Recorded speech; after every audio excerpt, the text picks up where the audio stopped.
우리는 평생 믿음의 여정을 가는 사람들입니다. 세상 사람들이 다 인생 여정 가는 그것을 우리도 살아가죠. 그러나 뭐가 다른가? 다릅니다. 그들은 믿음의 여정이 아닙니다. 하나님과 상관없는 삶을 살아갑니다.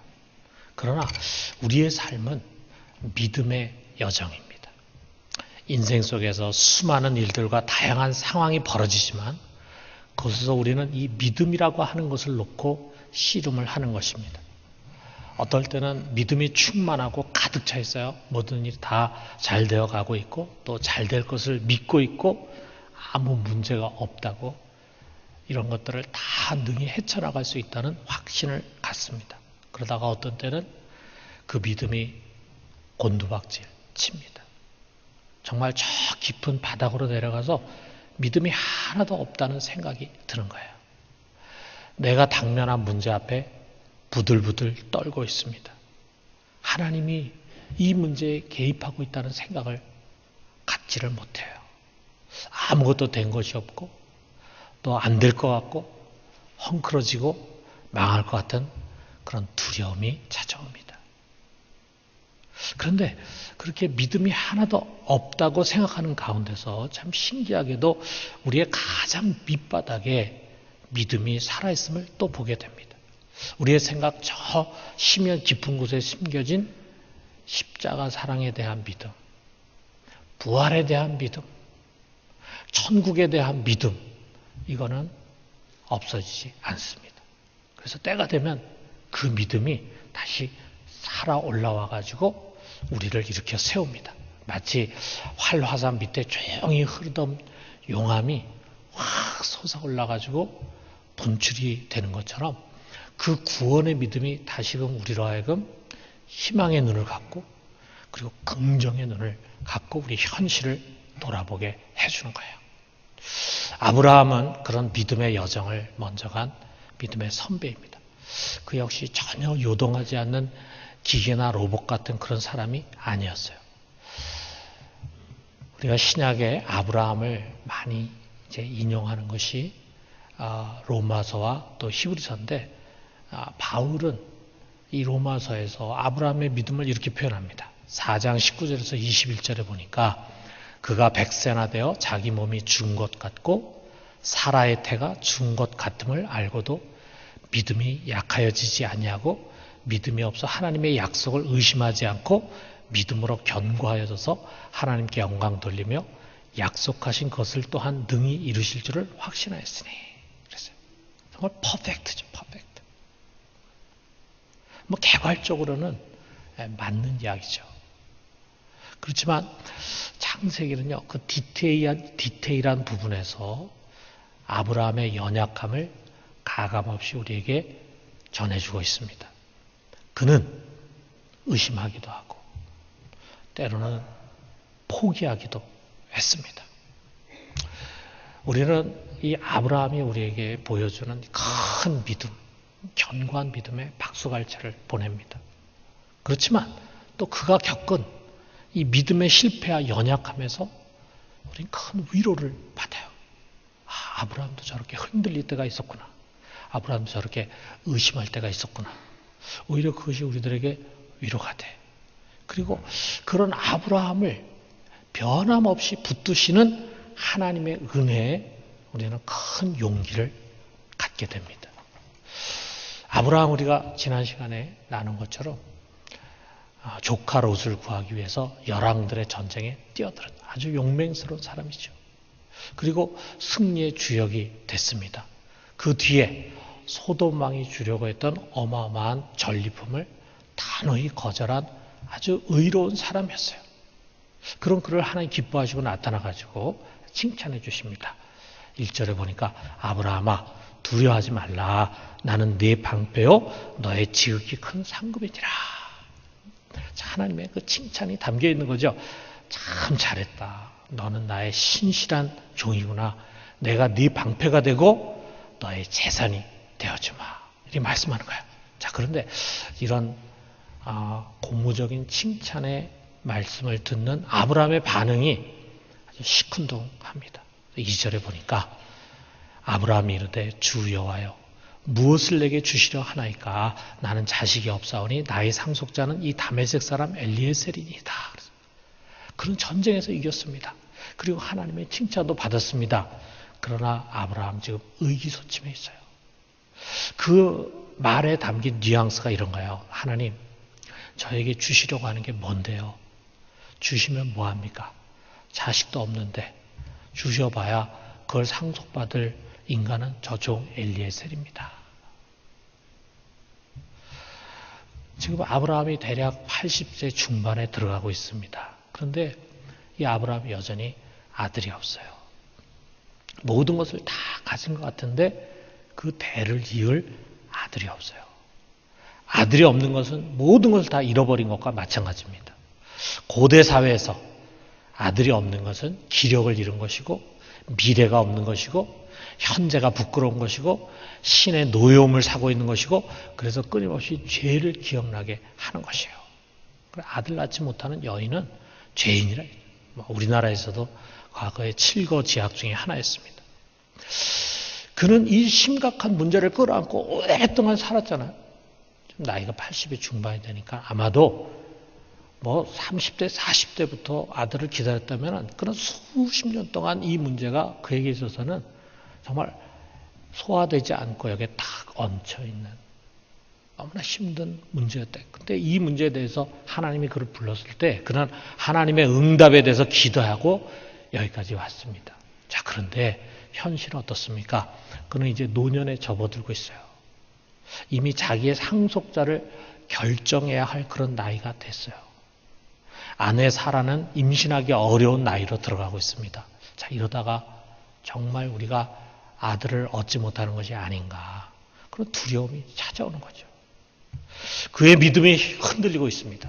현실적이 좀 되자 아들을 얻으면 최선이겠지만 최선을 포기한다. 그냥 차선에 만족하자. 그나마 나에게 이 엘리에셀이라고 하는 아주 신실한 종이 있다는 거 얼마나 감사한 일인가. 그를 상속자로 세우자. 이런 생각을 갖는 거예요. 훗날에 아브라함이 이제 99세가 되었을 때 하나님이 다시 그를 찾아오십니다. 그래가지고 이제 내가 곧 아들을 낳을 것이다. 이렇게 말씀하시는 거예요. 근데 100세가 된 사람이 어떻게 애를 낳을 수 있겠는가? 아브라함이 속으로 웃으면서 대답하기를 창세기 27장 18절에 보니까 이스마엘이나 하나님 앞에 살기를 원하나이다. 이스마엘이 내 상속자면 됩니다. 족합니다.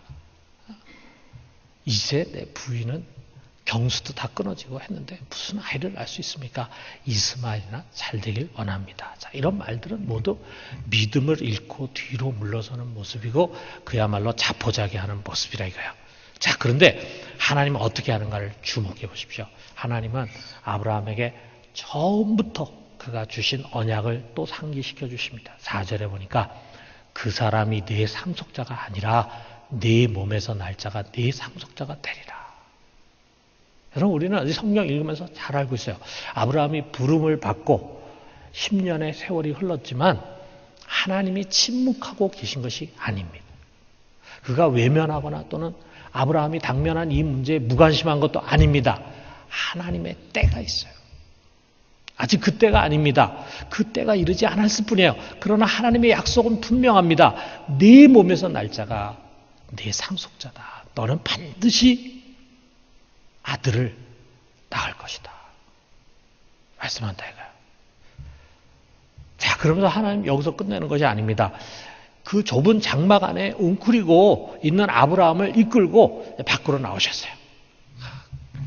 지금 우리 도심지에서는 볼 수 없는 장면이겠죠. 그 벌판에 그 하늘에 깜깜한 하늘에 수많은 별들과 은하수들이 막 쏟아져 내리지 않았겠어요? 그 하늘을 보게 하면서 하나님이 이렇게 말씀하십니다. 5절에 보니까 하늘을 우러러 뭇별을 셀 수 있나 보라. 또 그에게 이르시되 내 자손이 이와 같으리라. 아니 지금 아들도 하나 없어요. 그래서 그 하나를 바라고 전전긍긍하고 있는 아브라함에게 내 자손이 이 하늘의 별과 같이 바다의 모래와 같이 셀 수 없을 만큼 무수할 것이다. 이 말씀 주신다. 여러분, 이게 우리 하나님이십니다. 너는 아들 하나를 지금 바라고 있구나. 아니야. 너에게는 셀 수 없는 별처럼 모래처럼 많은 자손이 주어질 것이다. 허황돼 보이죠? 그렇습니다. 만약 믿음이 없으면 당연히 허황된 이야기로 들릴 것입니다. 그러나 믿음이 있다면 그것은 놀라운 이야기가 될 거예요. 여러분, 영어로 It's unbelievable 이라는 말 있잖아요. 직역하면 도저히 믿을 수 없네 이런 말이잖아요. 그런데 그걸 거꾸로 얘기하면 믿을 수 없을 만큼 놀라운 일이다. It's unbelievable 이라는 말이 그건 믿을 수 없는 얘기다. 근데 우리가 믿을 수 없을 만큼 놀라운 일이다. 자, 여러분, 그러고 보면 우리 신앙이라는 것은요, 믿을 만한 것을 믿는 것이 아닙니다. 여러분, 우리가 살아가다 보면은 우리가 대충 계산하면은 이렇게 해서 이렇게 될 것이다. 그런 가능성이 보이는 것들 있잖아요. 자, 그런 믿을 만한 것에는 사실 신앙이라는 게 필요가 없어요. 신앙은 믿을 수 없는 것을 믿는 것입니다. 도저히 믿을 수 없는 그것에 신앙이 필요한 거예요. 어떻게 믿습니까? 우리 아브라함에게서 봐요. 6절에 보니까, 자, 우리 같이 한번 읽어봅시다. 아브라함이 여호와를 믿으니 여호와께서 이를 그의 의로 여기시고 그랬어요. 그는 하나님이 주신 그 약속의 내용을 믿기 이전에 먼저 그 약속을 주시는 하나님을 믿는 거예요. 여기 이 표현 보세요. 아브라함이 하나님의 말씀을 믿으니가 아니에요. 아브라함이 하나님을 믿으네요. 여호와를 믿으니 그랬어요.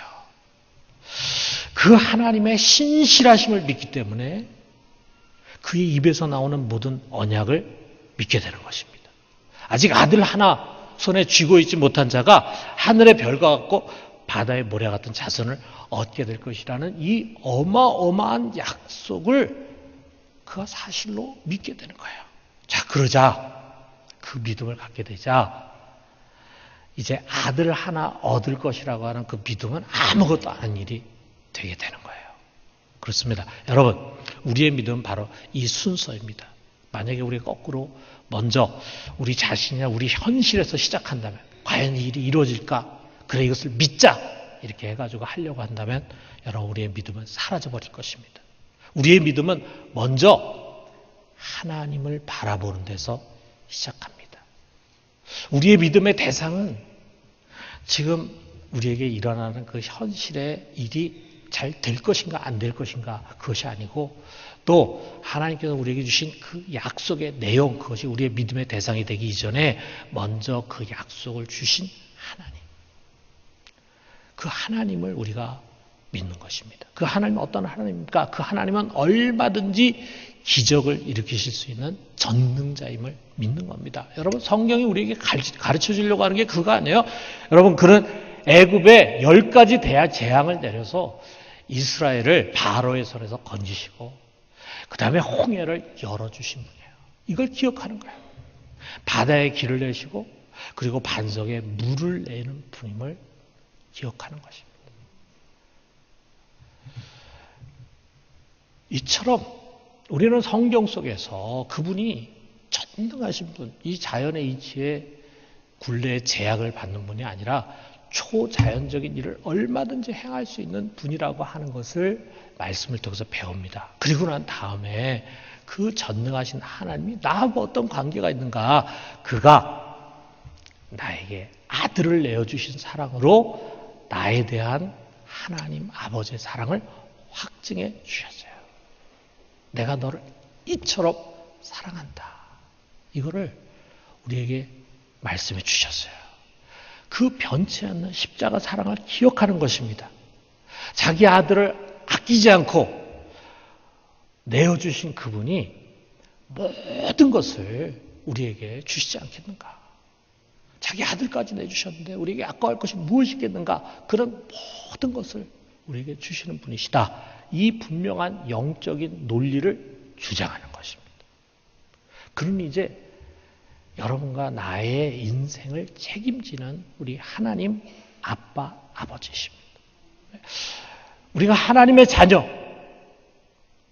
다시 말해서 그의 상속자가 됨으로 말미암아 우리에게는 말할 수 없는 어마어마한 축복이 준비되어 있습니다.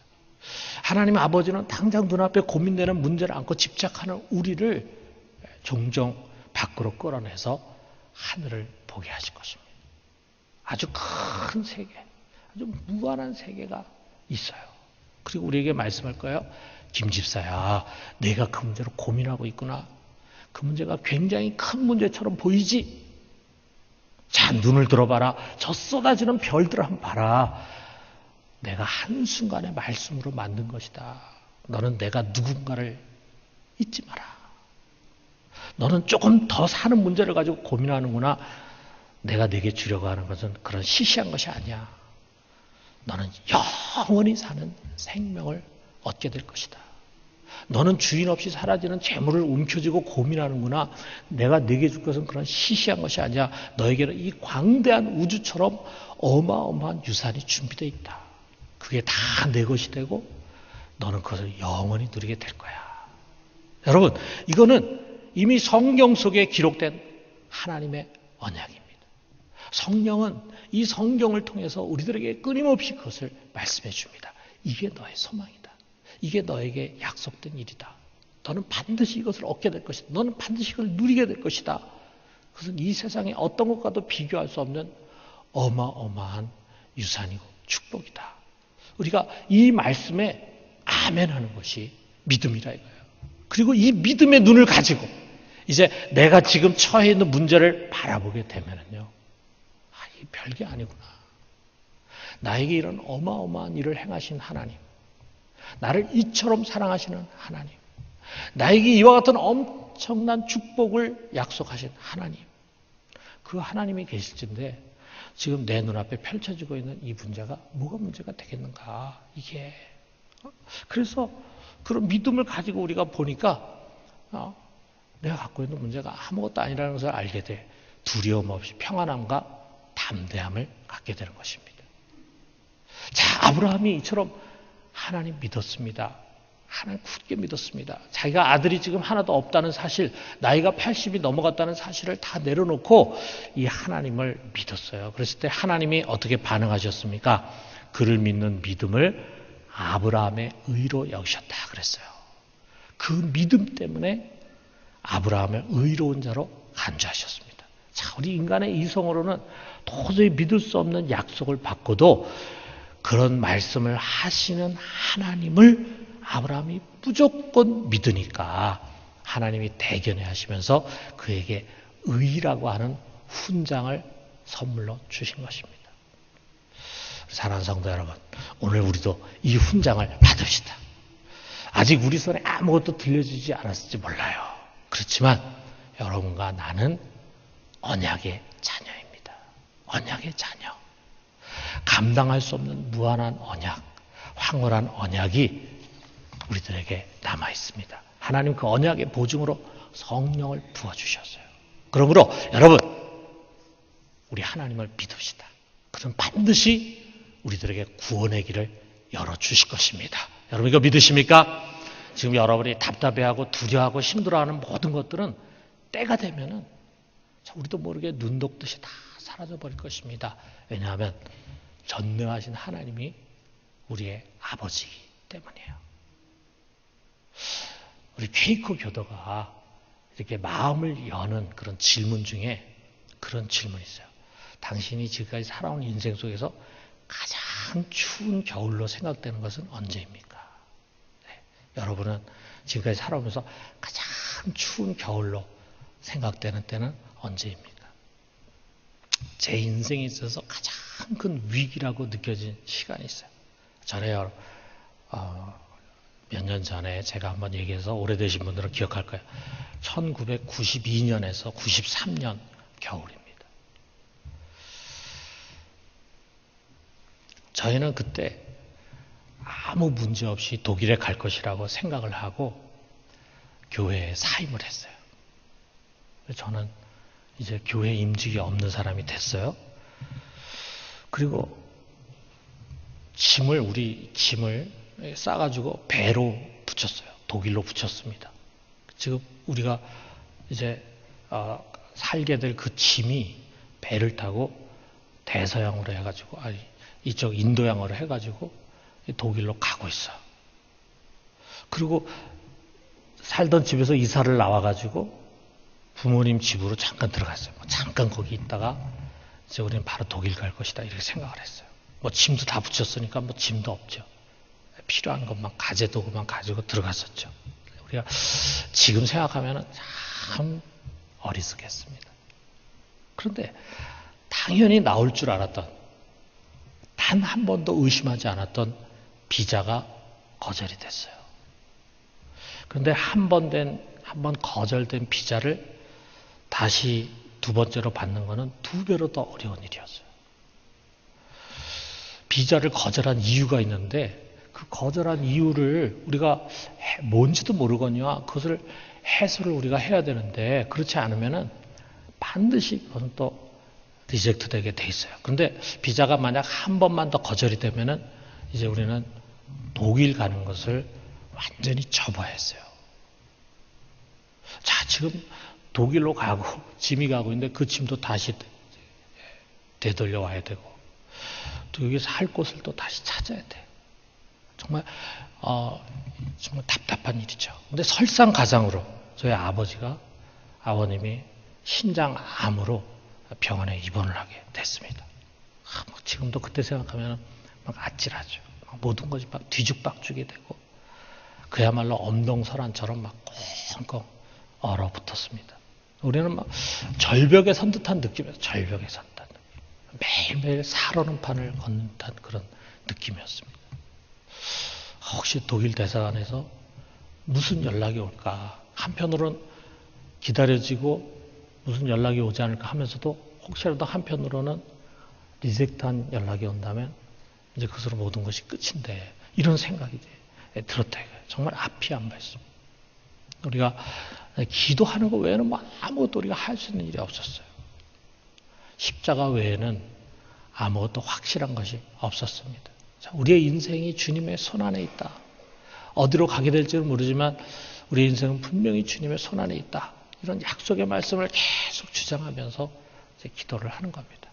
그런데 겨울이 다 지나고 3월에 봄이 오자 모든 것이 다 녹아내렸습니다. 절대로 녹지 않을 것 같았던 그 얼음들이, 그 눈덩이들이 다 녹아내리는 거예요. 때가 되니까 하나님이 먼저 비자를 허락을 해줬어요. 어떻게 그 비자가 허락이 되는지 모르겠습니다. 아버지의 병도 이제 치료가 됐습니다. 우리가 떠날 시간임을 알려주셨어요. 그리고 야곱과 같이 언젠가 다시 돌아올 수 있으리라는 그런 확신을 우리 속에 심어주셨습니다. 그래서 저희는 그때를 생각하면서 그 다음에 또 어려운 문제가 와도 지금이 굉장히 안 풀릴 것 같고 해결이 없는 것 같지만 조금만 시간이 지나면은 이제 언제 그랬냐는 듯이 하나님 반드시 해결해 주실 것이다. 그런 믿음이 이제 생기는 거예요. 그런 믿음. 사랑하는 성도 여러분, 때가 되었을 때 절대로 얻을 수 없을 것 같았던 아브라함이 아들을 얻었습니다. 그리고 그 아들의 혈통을 타고 예수 그리스도께서 오셨습니다. 그래서 그 아브라함은 열방의 아버지가 되고 믿음의 조상이 되었습니다. 여러분, 우리 하나님을 믿읍시다. 의심하지 말고 믿읍시다. 그의 약속을 다 믿읍시다. 그가 여러분과 나의 삶을 인도하시고 있고 모든 것을 합력해서 선을 이루어 가신다는 사실을 우리가 의심하지 말고 굳게 믿읍시다. 그래서 우리가 하나님을 믿을 때 하나님께서 기뻐하시고 우리에게 의의 훈장을 주셔서 우리가 하나님으로부터 큰 칭찬을 받는 믿음의 사람들 되기를 주님의 이름으로 축원합니다.